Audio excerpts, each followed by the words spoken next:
Oh guys, good morning. Yan si Kuya. Bali, lumipat sa atin ang pagawaan. Yan. Honda TMX 125. Kuya, anong sira nitong iyong to? Ayaw bumatak eh. Ayaw bumatak. Yan. Ayaw po bumatak. Yan po si Mamo. Kasama na rin. Honda TMX 125 po. Yan. Ngayon, pag umandar, ganito yung andar niya. Yan. Ganyan. Pagka naka-enkwentro kayo ng mga ganito mga idol, yan o, tapos umuusok siya, wala sira yung umuusok na yan. Kaya umuusok kasi po palyado. Pagka ganito naman ang andar o, yan o, todo na, ayaw pang bumatak, ibig sabihin naka-battery operated siya. Tapos hindi gumagana yung kanyang battery kasi pagka binuhay mo, walang neutral. Hindi nag-ooperate yung kanyang battery sa regulator, ibig sabihin may problema. Dapat kasi kahit naka-battery operated, aandar pa rin siya ng hindi palyado. Hindi porket battery operated, kailangan natin ng battery. Ngayon, pag nilagyan natin ng bagong battery yan, babatak yan. Ang problema lang, madidiskarga kasi may problema. Dapat po kasi, pagka ganito, yan, babatak siya. Ngayon, babatak lang to pag iniilaw mo. Yun nyo ha mga idol ha. Yan. Yun o. Yun.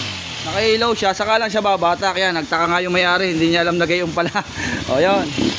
Saka lang magagamit yung motor kung kailan nakailaw. Ang problema, araw, bakit natin iilaw? Sabihin ng mga nakakita, nakailaw yung motor mo. Ay kasi nga, hindi babatak yung motor, gusto nakailaw. May problema po yan. Ang wiring nito may problema. Ibig sabihin, hindi gumagana yung kanyang voltage regulator. Kahit magpalit tayo ng CDI, stator, babalik sa dati, hindi pa rin kakarga kasi sira ang regulator niya. Yun ang gagawin natin dyan mga idol. Ayan na si Kuya. Nagtaka, bumatak na yung motor niya. Oh, yeah, alright. O, ito na mga idol. Bali, pinalitan natin ng regulator. Ito yung regulator ni sir. Yan. Ito yung original. Bali, kinuha ko lang yung socket. Tapos ang ginamit nating regulator ay 4+1. Bali, out na natin to kasi magneto type tong 4+1. Ang ginamit lang natin dito ay red, pink, yellow, green. Yan na. Out na itong kulay itim na to, wala na to. Kasi to, kalimitan yung mga nalabas ngayong bagong TMX 125, wala na to. Out na to, itong kulay itim na to, yung black na galing sa accessory. Ginawa nilang 4 wires na yung bago ngayon TMX. Ginaya na rin sa mga bagong labas ngayon, tapos wala na to.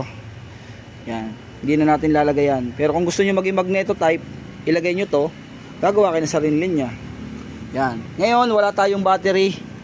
Tanggal ang fuse, panda rin natin. Sana may gasolina pa. Yan o, walang neutral, panda rin natin kung hindi na siya. Yun. Yan o, hindi siya nakailaw o. Tapos may neutral, malakas. Pag iniilaw nyo siya, panda rin uli. Yun. Malakas yung ilaw nyo o. Compatible, walang battery. O yan, okay na. O kuya, ang masabi mo sa motor mo? Ayos, Ayun. Alright na mga idol oh. Bali pag battery operated mga idol, huwag niyong akalain na hindi gagana ang ating regulator. Kasi gagana pa rin yan basta hindi sira.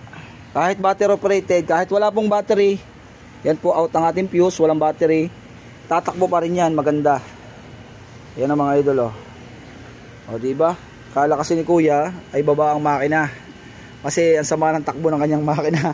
Talagang ayaw bumatak. Yan o, hindi napapakalma ng makina tapos nawala na yung usok. Kasi nga po palyado kaya ganon. Nakaligtas sa baba ang makina. Okay.